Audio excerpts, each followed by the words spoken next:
mandadangal kalalamot. Untag na napukpukan niya 88.1 FM Radyo Pangasinan paborito. Bali-bali rin tugdugan da jay.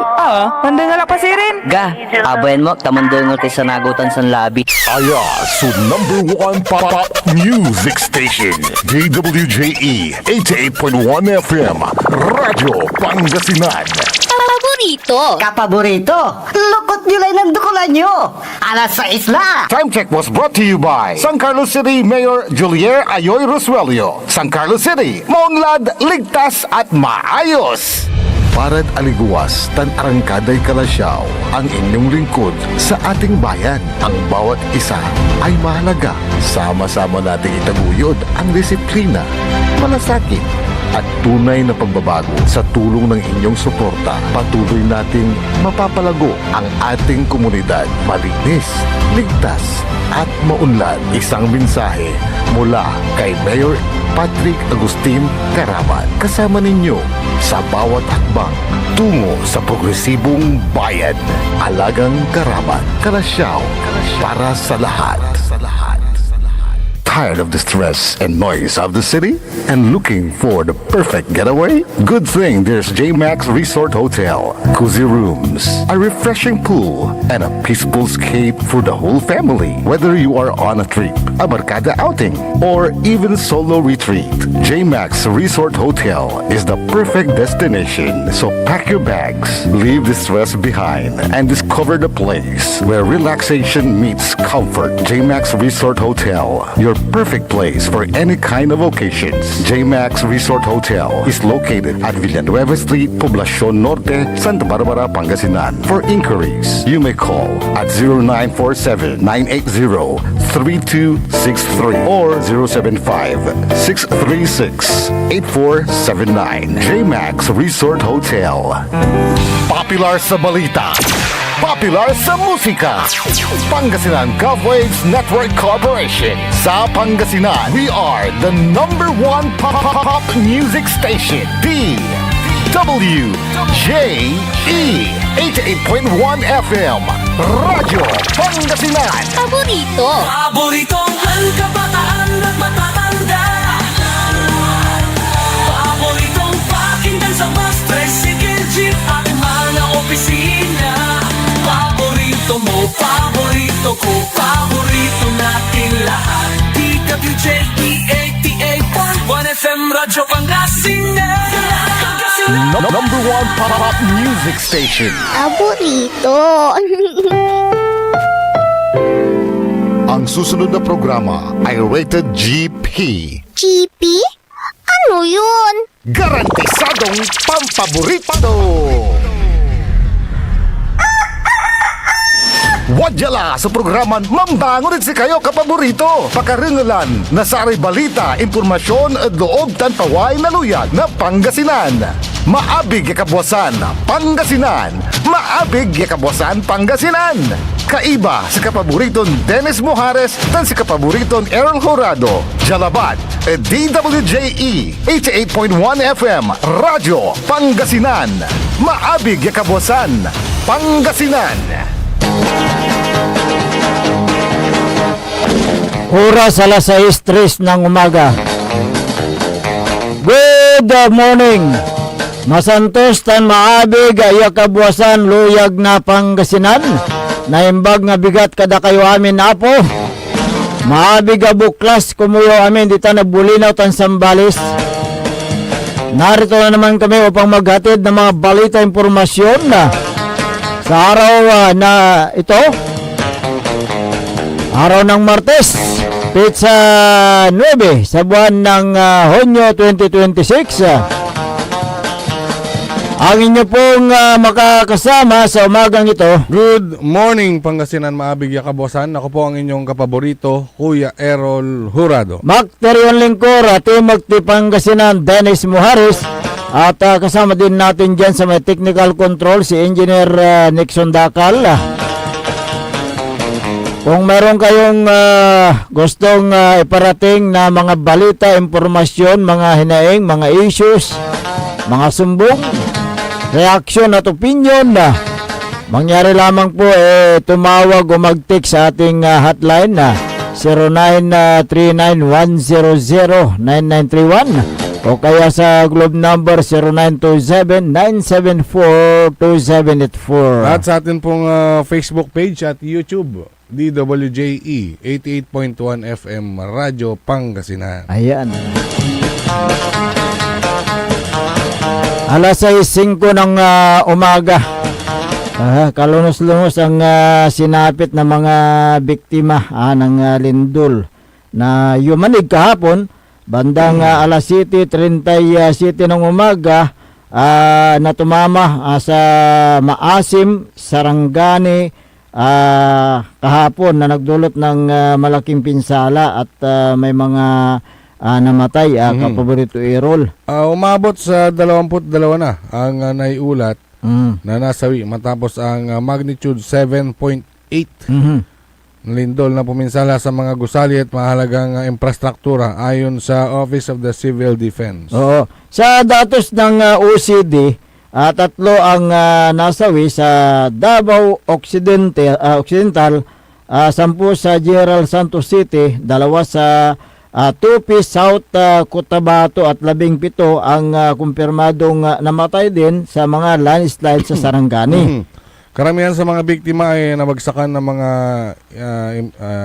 infrastruktura. Oo. O yung mga structure. Oo. Yung iba debris at pagguho ng lupa sa 17 pagguho ng lupa mula sa 4 diyan sa may meron din sa may Sarangani. Oo nga, oo. Ito yung mga report galing sa head ng PDRRMO na si Rene Punsalan. Naitala ang 234 na sugatan at 12 ang nawawala. Bagamat sinabi ng OCD na patuloy ang kailang verifikasyon sa mga ulat. Mahigit 10,000 na pamilya mula sa Sarangani, Sultan Kudarat at iba pang apektadong lugar ang inilikas bilang pag-iingat na rin. Ayon sa Philbox, ang lindol na tumama sa baybayin ng Maitim, Sarangani, dakong alas 7:37 ng umaga kahapon ay ang paggalaw ng Cotabato Trensa kung saan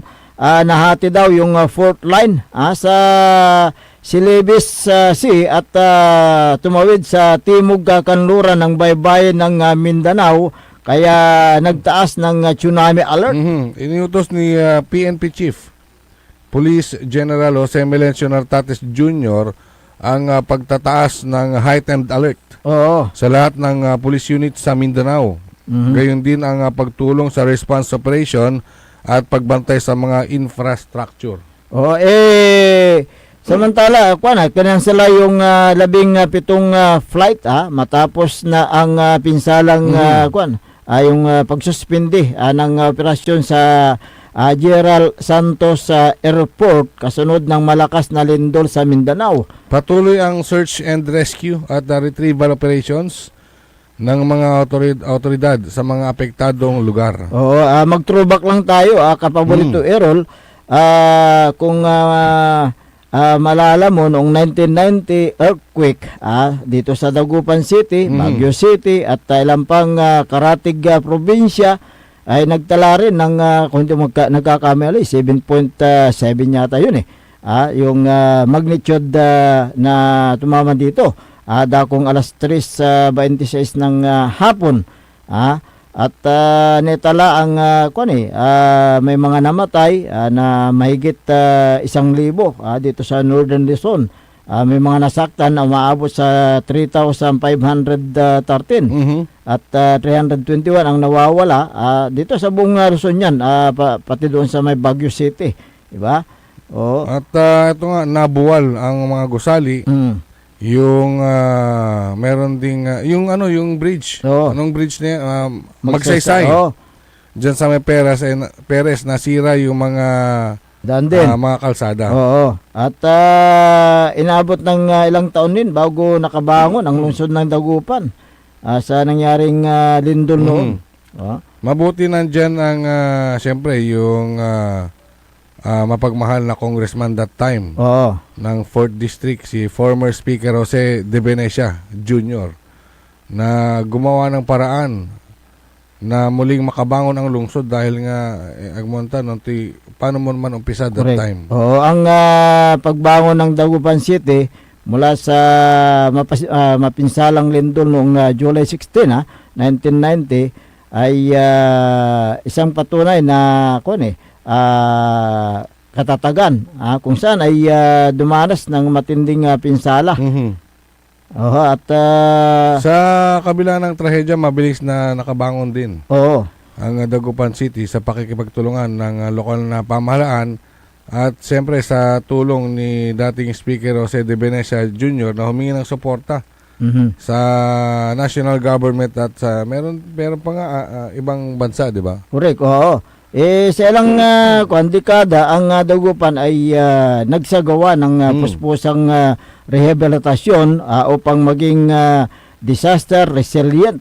Kaya ang sinapit ng mga taga Mindanao ay sinapit din dito sa lungsod ng Dagupan, Baguio City at iba pang lugar sa norte noong July 16, 1990. Oo, kaya't Iba yung pag-iingat ang kailangan. Siyempre, yung alam mo dapat yung gagawin mo. Hindi ka magpapanik. oo, at Pag umuuga na, di ba sa Ibagadalante, mananap kang tampol sa kumod ulom. correct. Oo. Tago sa ilalim ng lamesa, yung magko-cover ka. Mabuti na lang yung tumakbo sa field. Oh, sa gitna. mabuti na lang at maaga kahapon alas 7:37 kasalukuyan na nasa flag ceremony yung mga estudyante diyan sa may Mindanao yung kahapon. Nagkalat yung mga video mga viral video na Kaya nung nakikita mo yung kung papaano bumagsak. yung una yung pagyanig, pag-uga ng lupa. Kaya Meron pa may video sa dagat. So dapat yung alerto ka. kaya Kasi kapag hindi pag gano'n na pagdating na ng gano'n na may umalan na sitwasyon ang mula tigaon mo tuwatan. Hindi mo alam ang gagawin mo pero dapat mabilis kang kumilos, mabilis kang mag-isip. Kaya kung mabuti na lang at nasa labas yung mga estudyante kahapon bago bumagsak yung kailang gusali, yung paralan. At ganun din doon sa may nakita ko yung isang building, yung Sibubuyog. Bumagsak din. Bumagsak doon yata may namatay doon kaya't iba yung pag-iingat ang dapat nating gawin. Huwag magpanik. Pero pag nasa second floor ka ng building, siyempre matataranta ka rin kung anong dapat mo gawin. Kaya kung nasa second floor ka at yumayanig na, tingin ka lang ng pwede mong lusutan at pwede kang pwede mong isip yung buhay mo. Para makalayo ka sa mga buildings, particular yung mga kuryente, poste, dapat medyo malayo ka kasi may mga live wire diyan. Kaya nakakalungkot yung pangyayari din kahapon diyan sa Sarangani.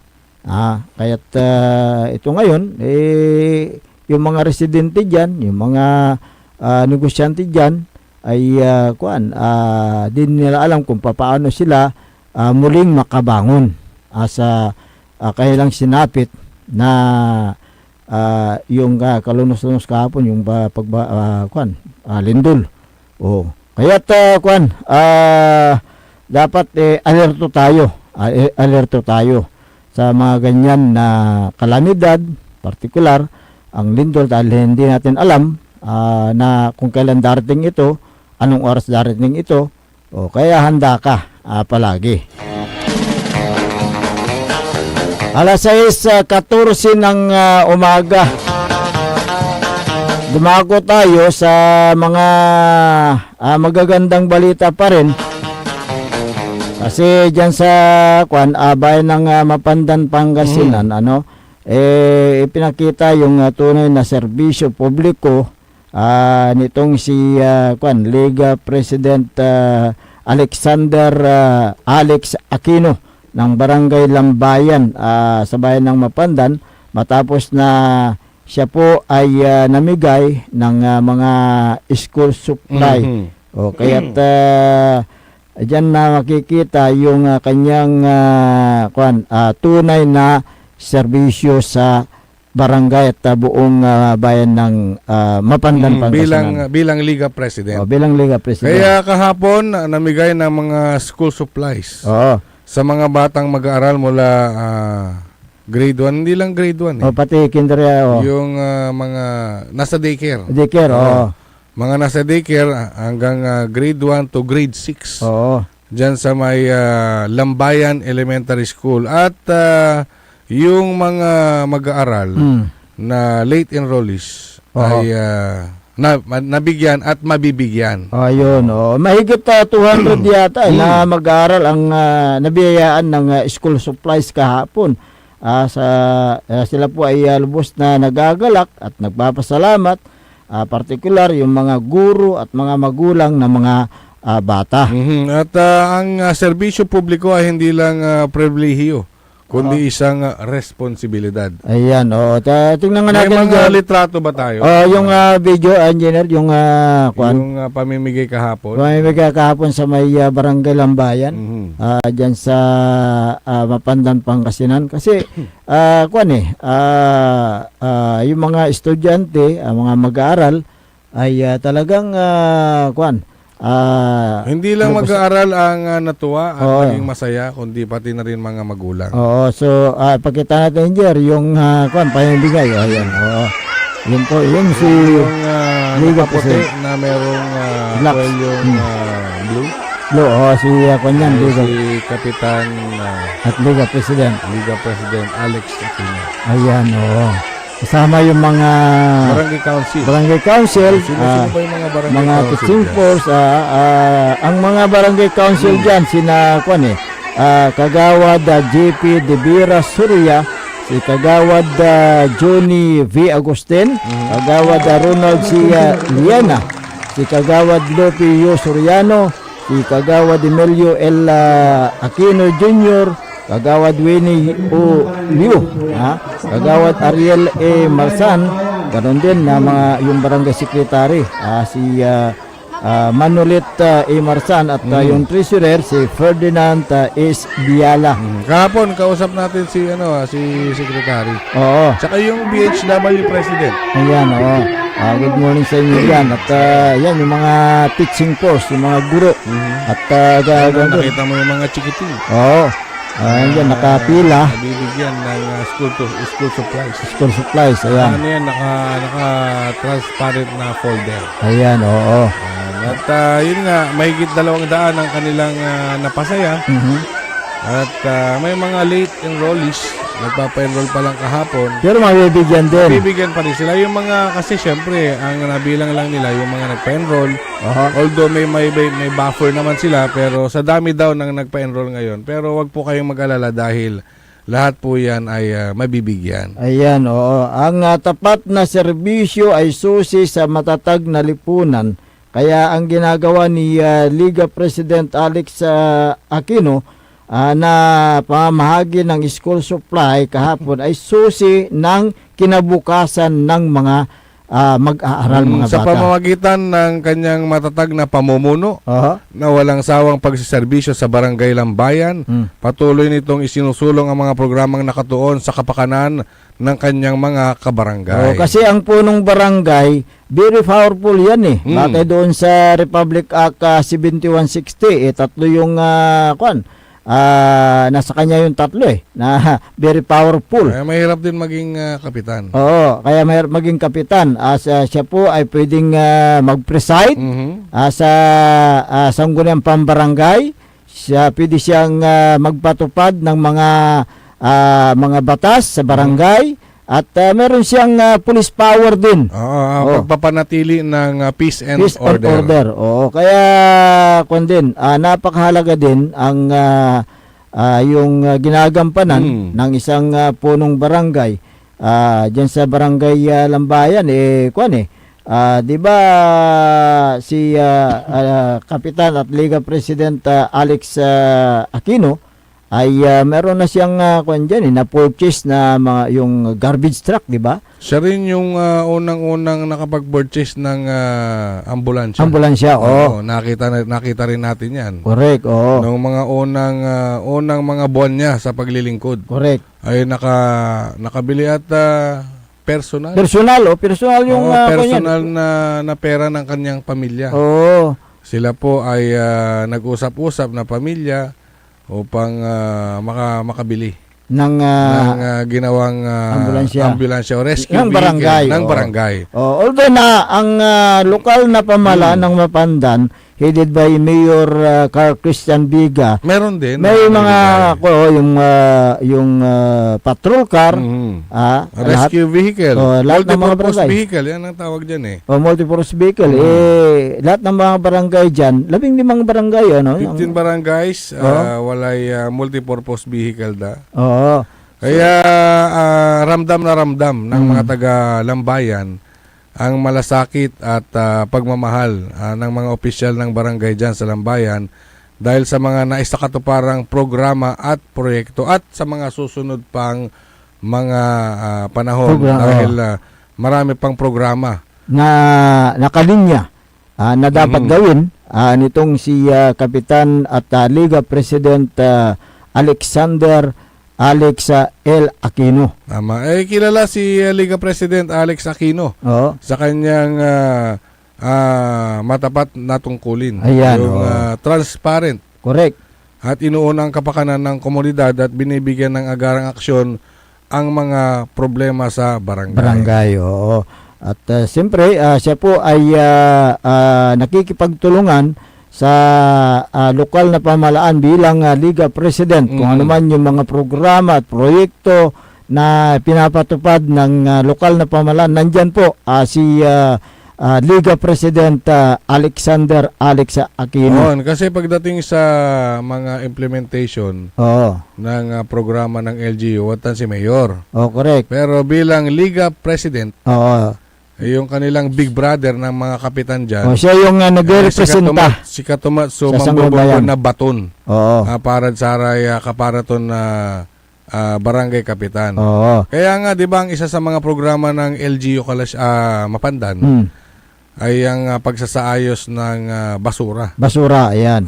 Basura. Kaya nga, So, so marching order ng mayor at ibaga tumatagin di Liga President. Si Liga President si Katumatsu mangigiya. At Sara may kaparaturan barangay official. Barangay officials. Oo. Kaya't napakaganda po yung harmony diyan sa bayan ng Mapandan, ang legislative at saka executive, at ganun din ang pagkikipagtulungan ng bawat barangays. Sila po ay nakikiisa sa mga programa at proyekto ng bayan ng Mapandan, Pangasinan, headed by Mayor Carl Christian Biga. Kahapon, nag-flag ceremony. Diyan sa may Mapandan. bayan ng Mapandan. Kanyan kasi, every Monday yan yung flag ceremony nila Kaya't nandyan sila lahat, pati mga barangay official headed by Liga President Alex Aquino, at ganun din ang mga municipal official saka mga BFP, PNP, nandiyan sila flag raising ceremony. Yung kasi yung kaugalian nila every Monday morning.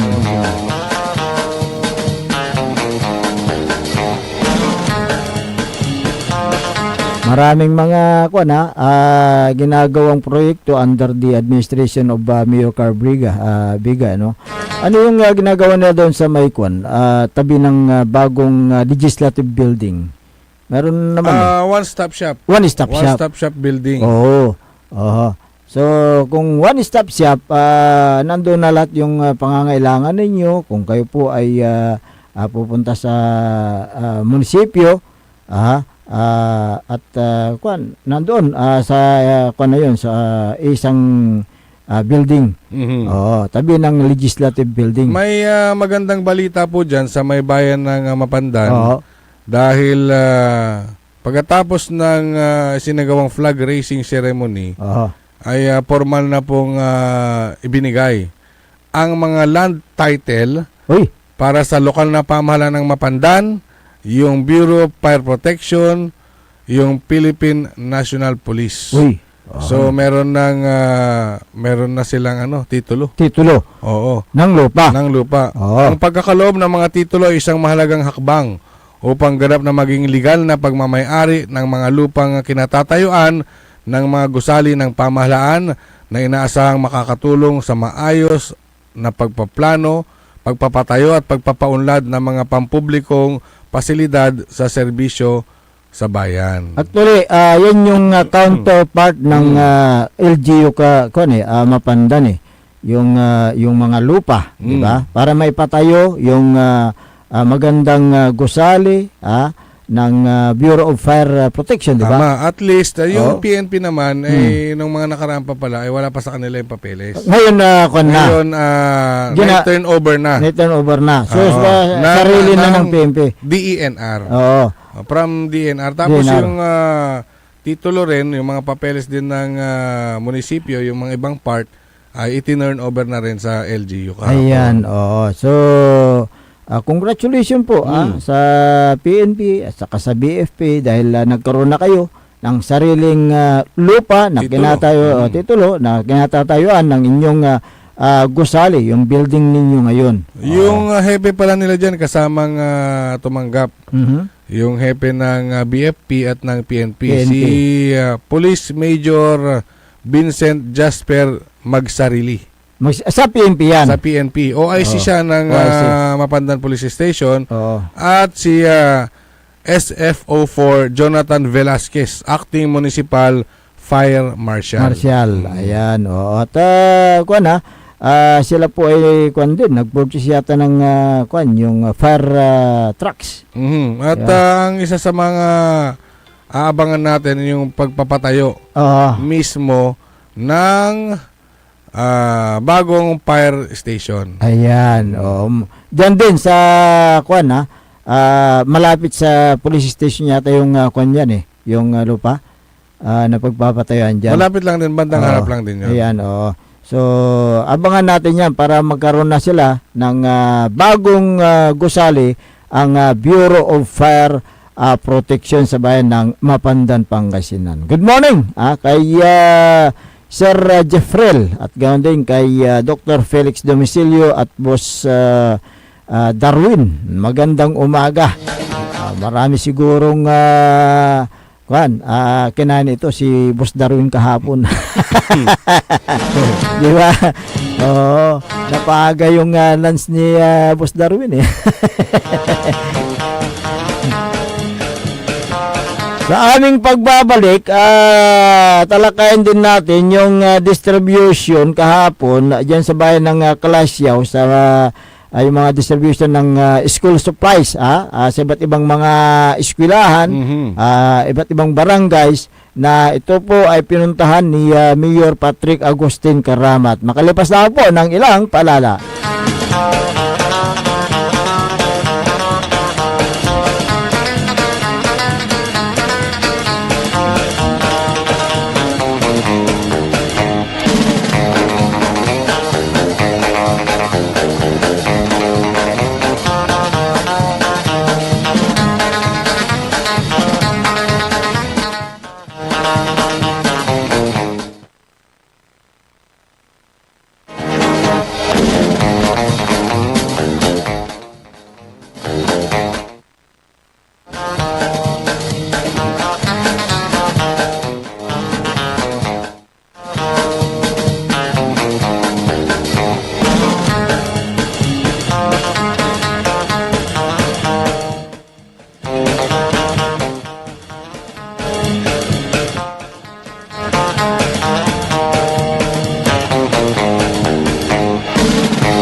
The Senate is under attack. Senate was never under attack. Pero para sa amin na nandito, napakaraming nangyari. I'm talking about ngayon, after those terrible events. Ang puta-putang Ransunata. Hawak mo ang beat. Saan ang putat-putang informasyon? Aya sa number 1 pop music station. DWJE 88.1 FM. Radyo Pangasinan. Paborito. Looking for a place where comfort meets flavor? Welcome to Cafe Medardo, nestled inside Coras Manor and Garden in Mapandan, Pangasinan. Your cozy escape just off the town's heart. Start your day with a rich aroma of freshly brewed coffee. Savor our signature blends, perfectly paired with warm pastries straight from the oven. Indulge our mouth-watering pasta, all and chef-inspired specialties made with love in every bite. Whether it's a casual catch-up with your friends, a family celebration, or a quiet moment just for you, Cafe Medardo is your perfect spot to relax, connect, and enjoy. Visit us today at Cafe Medardo in Coras Manor and Garden, Mapandan, Pangasinan, where every cup tells a story and every visit feels like home. Cafe Medardo, where every sip feels special. Mga kababayan ko sa Malasiki, ang maayos at maunlad na komunidad ay nagsisimula sa ating lahat. Makilahok sa mga programa ng ating lokal na pamahalaan, kalinisan, kalusugan, at kaayusan. Mag-segregate ng basura, sumunod sa batas trapiko, at suportahan ang mga proyekto ng barangays. Tandaan, ang pagbabago ay nagsisimula sa simpleng disiplina at pakikiisa. Sama-sama tayo para sa mas ligtas, malinis at maunlad na bayan ng Malasiki. Ang LGU at mamamayan magkaisa para sa kinabukasan. Ako po ang inyong lingkod, Mayor Alfe Soriano ng Bayan ng Malasiki. Mga kapaboritong Dagupeño, may bagong saya at pagkakataon ka na naman para manalo. Ipinakikilala ang bagong Authorized Agent Corporation ng STL sa Dagupan, ang Golden Key Play Corporation. Mas pinaantig, mas exciting, at mas malapit sa inyo. Araw-araw, may tsansa kang mag-uwi ng papremyo. Legal, ligtas at suportado ng PCSO. Suportahan ang legal na laro, iwasan ng illegal. Dahil dito, panalo ka na, makakatulong ka pa. Ang STL Dagupan ay hatid sa inyo ng Golden Key Play Corporation at ng Philippine Charity Statistics Office. Talaranan sa paboritong herbal ng bayan, E-Karma Health Option. Kaiba sa paboritong doktor, Dr. Glenn Soriano. At programan Early in the Morning, alas 7 hanggang alas 8 na kabusan, kada Sabado. Jalaban at paborito yon istasyon, DWJE 88.1 FM, Radyo Pangasinan. E-Karma Health Option. Mare! Kabigla ka naman, Mare, ha? Grabe, gimagana ka, ah. Mari, di mo sinabi na uwi ka pala ng San Carlos. Ay, oo. Namiss ko na kasi dito ang pamilya ko. Ito na palang San Carlos ngayon. Grabe, Mare. Malaki na ng pinagbago. Siyempre naman, Mari, alam mo ba na dito sa syudad natin, malaki na talagang pagbabago. Mula sa mga infrastruktura, nandiyan na mga konkretong daan at mga bagong pasilidad. Wow! Meron din tayong trending na ayos, kalusugan karavan na nagbibigay ng libreng serbisyong medikal.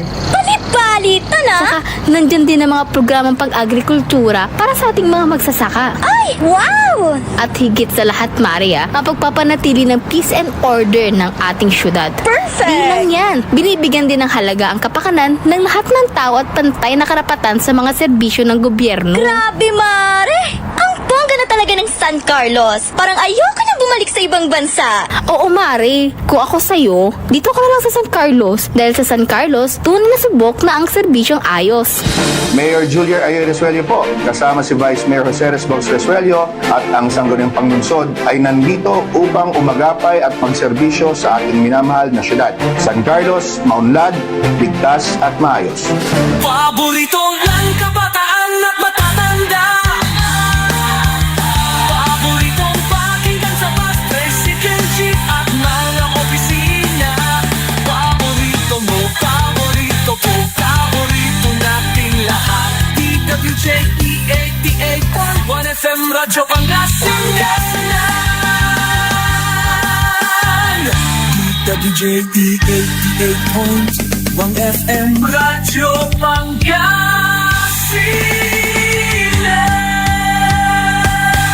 Paborito. Bumangon na, samahan ang inyong mga kapaborito. Maabigyan ka po sa Pangasinan.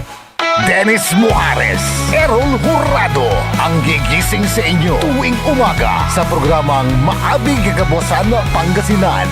Dito lamang sa #1 Pop Music Station. WJ 88.1 FM Radyo Pangasinan. Alas 6:35 ng umaga sa pagpapatuloy ng ating palatuntunan Maabig Kabuwasan Pangasinan. Ang inyo pong nakakasama sa umagang ito. Ako pa rin po ang inyong kapaborito, Kuya Errol Jurado. Macterion Lingkor, Timothy Pangasinan, Dennis Muhares. At kasama din natin dyan sa may technical control ang nag-iisang pogi sa puso ni Madam Charissa, Engineer Nixon Dakal. Araw po ngayon ng Martes, Pizza 9 sa buwan ng Hunyo 2026. May pasok! Ayan, may pasok! Mga chikiting natin. Oh, yung mga kondyan, mga malikot ang utak. Kahapon, may fake news Kaya nga di ba? May pasok po dito sa atin. May pasok, Kaya yung Good mga... morning, Kinan Buds Vidal. Buds Vidal. Buds Vidal, si Sir Ben Obellanos. Oy. Si Julian Fernandez Hoson. Ayan, good, Ayan. good morning din kay Michael Mariado Sugano ba? Ayan. Kay Maribik Rivera Balason, dyan sa Medasol, magandang umaga. Si Mar Pascua, Merlita Abilia, magandang umaga. Mayra Miriti Lapid, magandang umaga. Kay Majina Kurda, ayan, magandang umaga. Masaya ang mga mag-aaral mula grade 1 hanggang grade 6 dahil sila ay nakatanggap kahapon ng school supplies mula sa lokal na pamalaan ng Kalasyaw sa pamumuno po ni Mayor Patrick Agustin Karamat bilang bahagi ng programang ADAPT e-School program. Yun, hindi lang basta-basta school supplies dahil may kasamang bag. Oo. Ang isinagawang pamamahagi ng school supplies kahapon ay unang batch pa lamang po yan. Ayan, may natapos po silang 10 barangays, At meron pang natitirang 14 ay magkakaroon ng second batch sa susunod na linggo. Para sa mga paaralan na hindi pa nakatanggap ng mga school supplies sa bayan ng Kalasyaw. Lahat ng mga departamento, kawanin ng gobyerno, lokal na sa lokal ng Kalasyaw, nandiyan din yung mga sangguniang bayan members, sila po ay may mga kanilang mga area na tinutukan at inikutan naman ni Mayor Patrick Agustin Karamat yung mga lugar na yan kahapon. So, tunghayan po natin ang panayam kay Mayor Patrick Agustin Karamat ng Kalasyaw, Pangasinan. Ngayong umaga po, a total of 5,100 plus bugs ang bigay po natin ngayon po sa bawat mag-aaral po dito po sa bayan. Mayor, bakit po nagkakaw po tayo ng ganito po mga project po na pagbibigay po ngayon po, Mayor, ng mga bags? Well, isa lang po ito sa tinututukan po natin. Alam naman po natin, pinapaigting po natin o tinututukan po natin ang bawat sektor, lalong-lalo na po sa edukasyon at sa sektor ng health po. Opo. And Mayor, sa ngayon po ba, kamusta naman po yung may mga iniling po ba ang mga teachers po ngayon or mga student pa rin sa inyo po ang natanggapan? Kasi actually, inunahan na po natin sila sa tayo na po ay naglinis. Tumulong po sa Brigada Eskwela. Ito po ay 3 linggo po naglinis ang ating mga empleyado sa bawat eskwelahan po. So sa tingin ko naman po, ang lokal na pamahalaan ng bayan ng Kalasyaw ay nakatulong po sa pagsasaayos o paghahanda po ng mga paaralan dito po sa bayan ng Kalasyaw. Okay, Mayor, dahil ngayon po ay rainy season na nagdeklara, binanggit na po ninyo kanina, kamusta naman po ang ating pong LGU dahil alam naman natin, Kalasyaw, di man po sa naman po na binabaka, uling binabaka din po kapag wala na pong kakulang. Well, patuloy-tuloy naman po lahat ng efforts natin dyan, kahit wala pong tagulan, kahit tag-init po, tayo po ay nagkakandak po ng iba't ibang hakbang upang maiwasan o maibsan o mabigyan po ng solusyon ng problema po natin sa pagbaha. Tayo po ay naglinis ng ilog, katulong po natin dyan ang provincial government, headed by Governor Ramon Mongibo III. Kasabay po dito, last week lang po, ay itinuloy po natin ang kanilang proyekto, tinuloy po natin yung ilog na nililinisan po nila. And kasama po sa iba't ibang barangay, ganun din po ang paghahanda po nila sa pagbaha po. Inayos po namin, tinignan po namin lahat po ng mga kanal, lahat po ng drainage, kung dikit-dikit po ba ito. So, we are currently making a master drainage plan para po sa bayan ng Calasiao. But kasabay po nito ang paglilinis po ng ating mga waterways po dito po sa bayan ng Calasiao. Ito yung sumusunod sa may bandang dito sila, parang sa Marumpi River, yes po. Susunod po natin ang Marusay River and susunod po natin na linisan yung bawat creek or yung bawat waterway po dito po sa bayan ng Calasiao. Nang sa ganun, pagbaha is mapabilis po yung agos ng tubig. Hindi ko po sinasabing mawawala po yung baha. At least maibsan po natin or mapabilis po natin ang pagbaba po ng mga pagbaha. Sino po yung adaptive creek program sa Yeah. Pinag-aaralan po namin within this month po, magkakaroon po ng guidelines doon wherein bubuhayin po natin yung mga creek nang sa ganun makadaloy po yung mga tubig po na if ever bahan naman po tayo. So, paano po yung yung mga barangay official ang nag-adapt? Hindi po. Ang ating opisina, Menro office po natin. Opo. Sir, ano po ang counterpart ng mga community sa Adaptive Creek program? Well, lahat naman po tayo. Sabi ko nga po, itong problemang ito ay problema ng lahat. So, lahat po tayo dapat may alam, dapat mayroon din po tayong action, at dapat mayroon din po tayong pananagutan sa kalikasan po natin. In our own little ways, paano po natin mapapanatili ang ating kapaligiran na malinis, ayusin po natin, lalong-lalo na po sa ating kabahayan, at disiplina sa sarili sa pagtatapon ng mga basura. Sino na yung mga club gate na ginawa dito sa Calasiao? Meron naman po, patuloy naman po na umiikot ang ating mga engineering department. Tinitingnan po lahat po ng mga floodgates po. Mayor, sa ngayon po ba, ilang porsyento na po yung assessment po natin na natapos na or naayos na po yung ating pong ilog po natin, sir? Or kaya ka lang ayusin? Well, marami po tayong ilog, hindi ko po masabi lahat po. Itong Parungking River is isa lang po ito na waterway po dito po sa bayan ng Calasiao, at iniisip po natin na isunod po yung Marusay River. Ito ay in coordination with, of course, our provincial government, na tumutulong po ang lokal na pamanan po ng bayan ng Calasiao. Mostly, kasama ang DPWH, naayos po natin yung master plan ng drainage system po dito sa bayan ng Calasiao. Nang sa ganun, pag may proyekto or kung may nakikita po tayong mali sa mga kanal, agad po natin ma-identify kung ano ang problema. Mayor, ako ng statement niya, sir, pwede malaman na kung yung nangyari pong lunod, kamusta na po ba doon at as a local chief executive, kasi medyo nakakapangamba po yung nangyari po na nalunod po. Well, yung yung mga bata na nag-swimming po doon ay lagi po na nag-swimming po doon sa ilog po natin. Hindi po nila nakita na masyado pong malakas ang agos sa ilalim po, kung kaya tinangay po yung isang bata. Ako po ay nakikiramay sa pamilya po ng bata na iyon. Yes, nakakalungkot man, may casualty po tayo before magpasukan.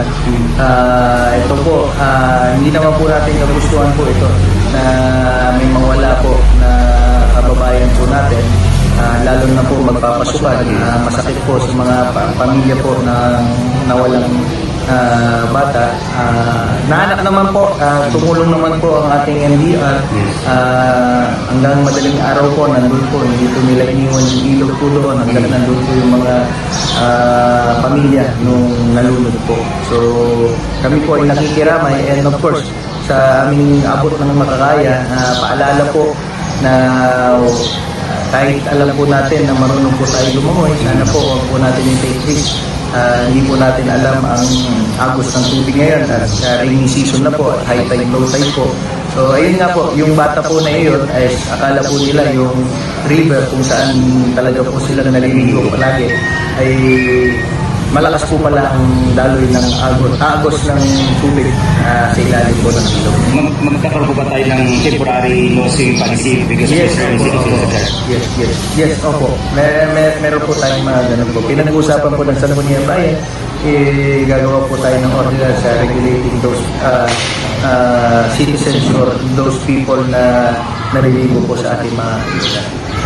Mensahe lang po, Mayor, last na po, regarding sa ating pong ginawa po ngayon na pag-iikot po sa ating pong mga eskwelahan sa pagbigay po ng bags po, Mayor. Well, Kasi, lalo po, marami pong umaasa po na sana all sa mga naglalagay. Hindi naman po, dito po sa bayan ng Kalasyaw, ang lokal na pamalan po ng bayan ng Kalasyaw, ang layunin lamang po namin ng bawat Kalasyawenyo po dito sa amin ay may puso at talino at naniniwala po kami na upang makamit po namin ang aming layunin, dito po nagsisimula sa eskwelahan, kaya ang lokal na pamalan ng bayan ng Kalasyaw ay all out na sumusuporta sa bawat eskwelahan po dito sa bayan ng Kalasyaw. Maliit na regalo mula sa lokal na pamahalaan, ngunit sana po malaki po ang epekto, lalong-lalo na po sa pinabukasan ng ating mga kapatid, mga inyong mga anak, mga inyong mga apo. Alam naman po natin na may papamana lamang po natin sa ating mga susunod na henerasyon ay ang edukasyon. Kung kaya dito po sa lokal na pamahalaan ng bayan ng Kalasyaw ay pinapakita po namin na full support po kami at tinitignan po namin ang kapakanan po ng ating mga sumusunod na henerasyon. Mayor, isa lang po,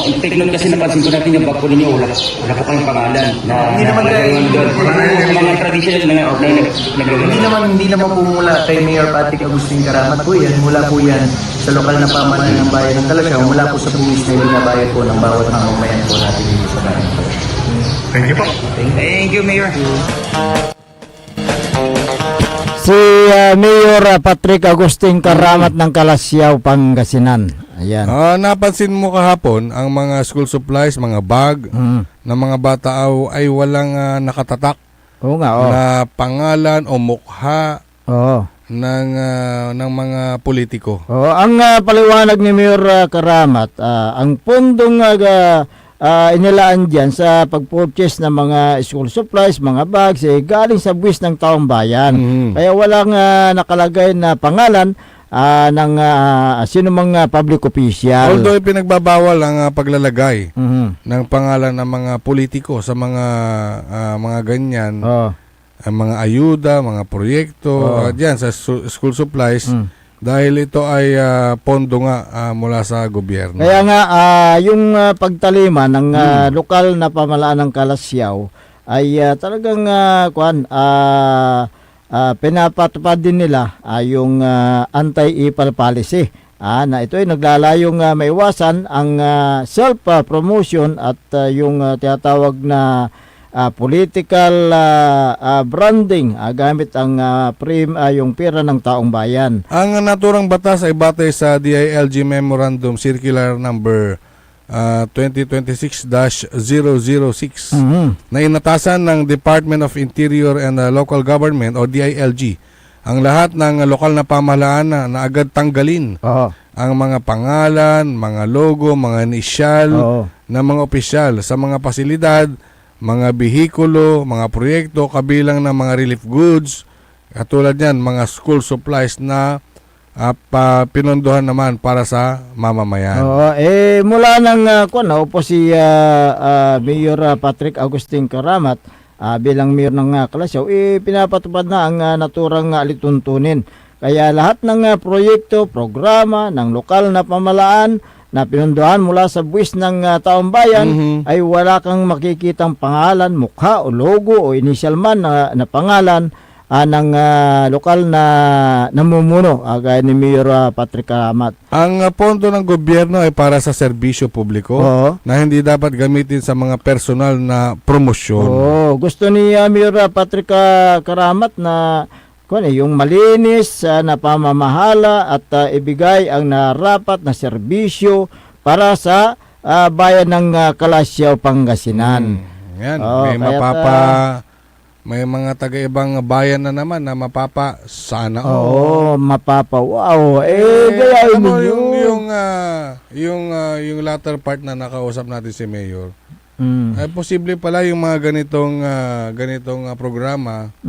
Lalo na't kailangan ng mga bata yung ganyang Yung para sa kanila, sabi ni Mayor, why not? May pondo naman. Kaya nga, sabi nga ni Mayor, maliit man, pero malaki rin ang epekto nito sa mga bata. Maliit na bagay, pero malaki ang pakinabang. Pakinabang, ayan. Yung mga teachers pala, nagulat din sila sa surprise. Mayroong surprise. Oo, magagamit nila sa tag-init at sa tag-ulan. Ayan.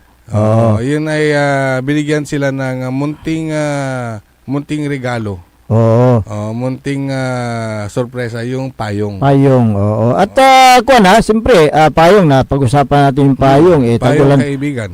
Tag-ulan na naman. So, patuloy pa rin yung programa ng lokal na pamalaan patungkol dyan sa paglilinis sa mga ilog, yung pagsasaayos ng mga creek, para sa ganoon ay maibsan yung pagbaha diyan sa bayan ng Kalasyaw, Pangasinan. Actually, meron ng mga yung mga floodgate na ginawa sa mga iba't ibang mga barangays na doon po yung yung daluyan ng tubig. So ginagawa ng lahat ng kaparaanan ng lokal na pamahalaan ng Kalasyaw yung mga ganitong mga programa upang makatulong sa ating mga kabayan diyan. At may nakakalungkot na nangyari diyan sa Kalasyaw, yung apat na magkakaibigan na mga bata, dati naman silang naliligo diyan. Kumbaga, kindalaman na may nakagawian na nila. Pero hindi nila napansin na malakas pala yung current ng tubig diyan. Sa may ilalim. Kaya isa sa kanila ay yung inagos at ayun nga, nakakalungkot dahil kikiramay ang LGU Kalasyaw. Si Mayor Patrick Karamat.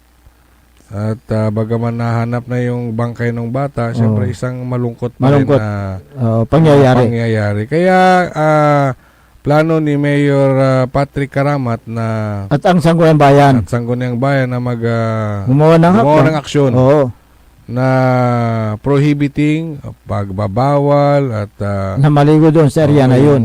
Sawayin yung mga bata na basta-basta na lamang naliligo. At siyempre ang MDR ay hindi rin sila natulog hanggat hindi nahahanap yung bangkay.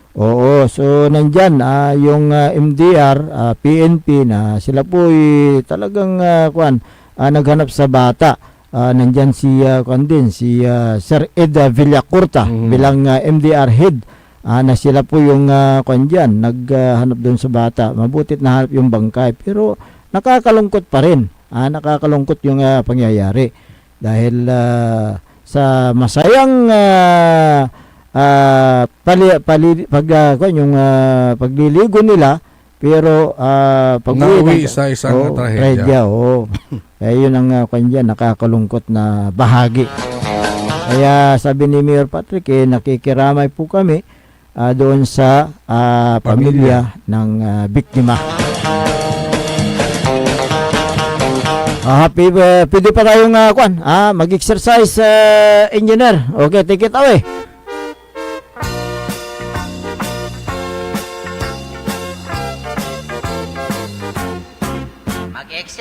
Magandang umaga kay Mayor Patrick Agustin Karamat ng Kalasyaw. Si Councilor Kyle Gaspar, good morning. Councilor Elias Villanueva. Si Councilor Manny Datwin, tsaka si Engineer Ben Datwin, siyan sa may DMW.